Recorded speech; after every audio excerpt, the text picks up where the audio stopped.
What's up, guys? And Navajedo here. Want to bring you guys 4 different knives in D2 steel that I personally like and can recommend.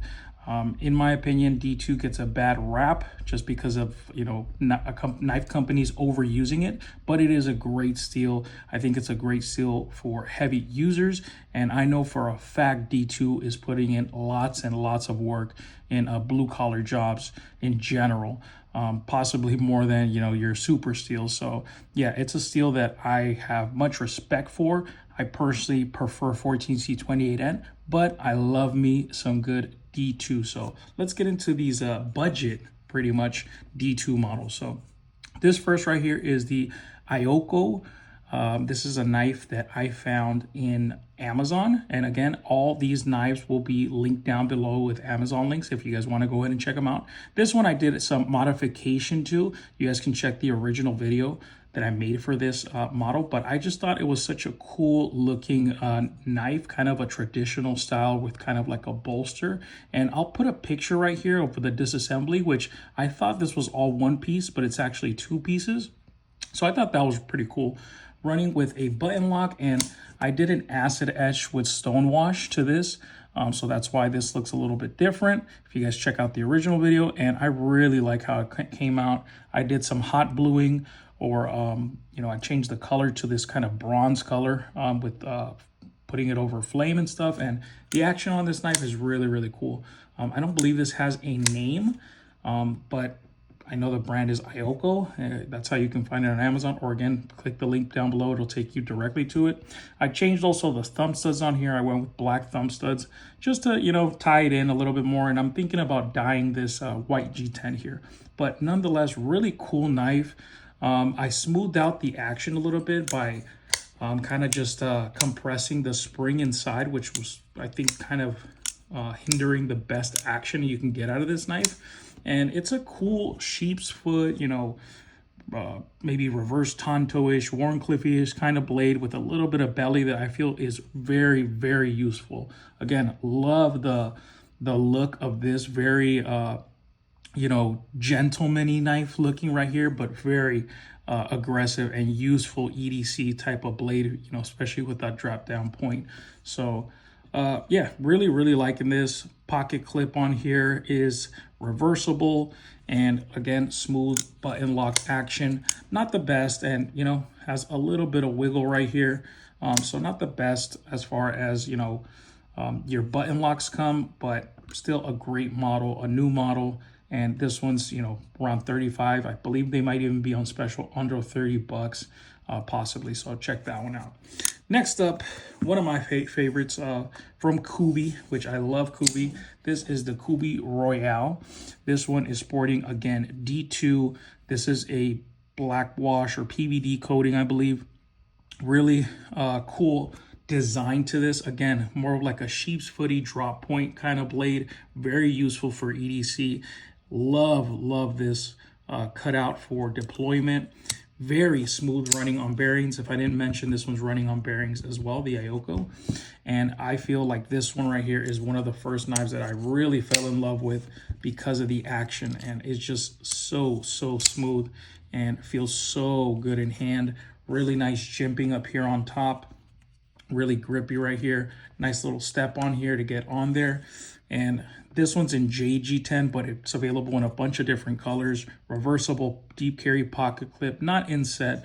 Really good access to the liner right here. And again, that drop down, you have your blade hole for deployment, which is really smooth. You can thumb flick it, really smooth, and you have a front flipper. Once you get used to this front flipper, it is really, really easy.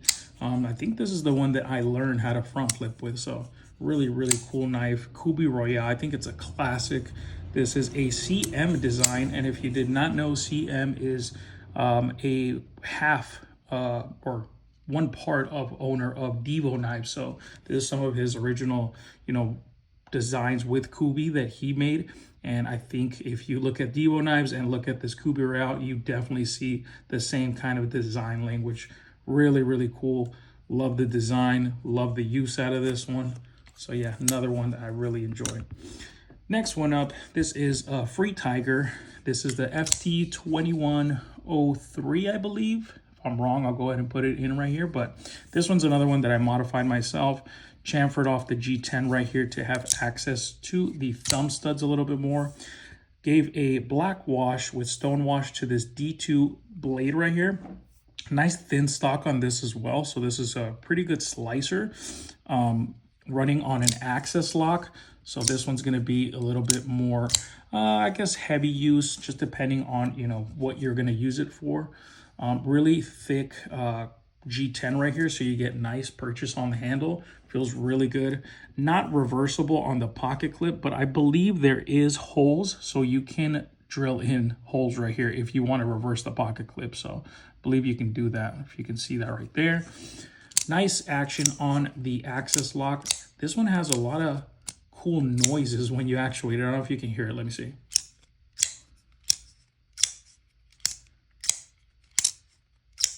Yeah, it sounds very unique, the actuation and noises that it makes. Again, I bronzed the hardware on here, stonewashed the pocket clip as well. So yeah, this is a really cool model for, you know, I want to say it's around 25 to 30 bucks. Sometimes they go on sale. This one right here is about maybe 40 bucks to 30 bucks, depending on where you find it. I know that White Mountain Knives had these on sale. If you guys want to check those out, they had like a 40% discount or something like that. So yeah, really cool knife. Free Tiger, not the biggest well-known company, but they drop some pretty cool looking knives, especially budget ones with D2. So really cool. Can recommend it, definitely. Nice size on this as well. And then lastly, we have here one of the newest knives to the collection. This is the Tacray Tarcus. This is sporting a G10 with a carbon fiber overlay that, in my opinion, looks pretty cool. I really like the design on there. No texturing, kind of slick. But the cool thing about this is it's very slim, lightweight, because it has an inset, kind of like a quarter liner right here, because all the rest of this is G10, so it's so lightweight. This is kind of, you know, your more slicey kind of blade. So this is a very thin D2 blade. I didn't even know you could get, you know, D2 this thin. Nice flat grind on this as well. This is a PVD coating on here. Nice drop down point. Very pokey tip right here. Nice belly on there on this kind of like, you know, reverse Tonto-ish / Wharncliffe-ish blade. Perfect for utility cuts. This is like a real good worker for people in warehouses or anything like that. Nice access lock. Really good springs on this one. I feel like this one has amazing action, and it also has super strong lockup that you don't see in many access locks, let alone budget access locks. I believe this one right now is going for 25 bucks. So that's crazy. This is an amazing deal as far as what you're getting. Pocket clip, not reversible, but it is a deep carry inset pocket clip, so that's cool. Again, D2 steel on here, and it is ridiculously slicey. I have a full review on this one where pretty much I'm calling it a laser beam because it glides through you know, material, cardboard, all that stuff. So this one is a really good deal.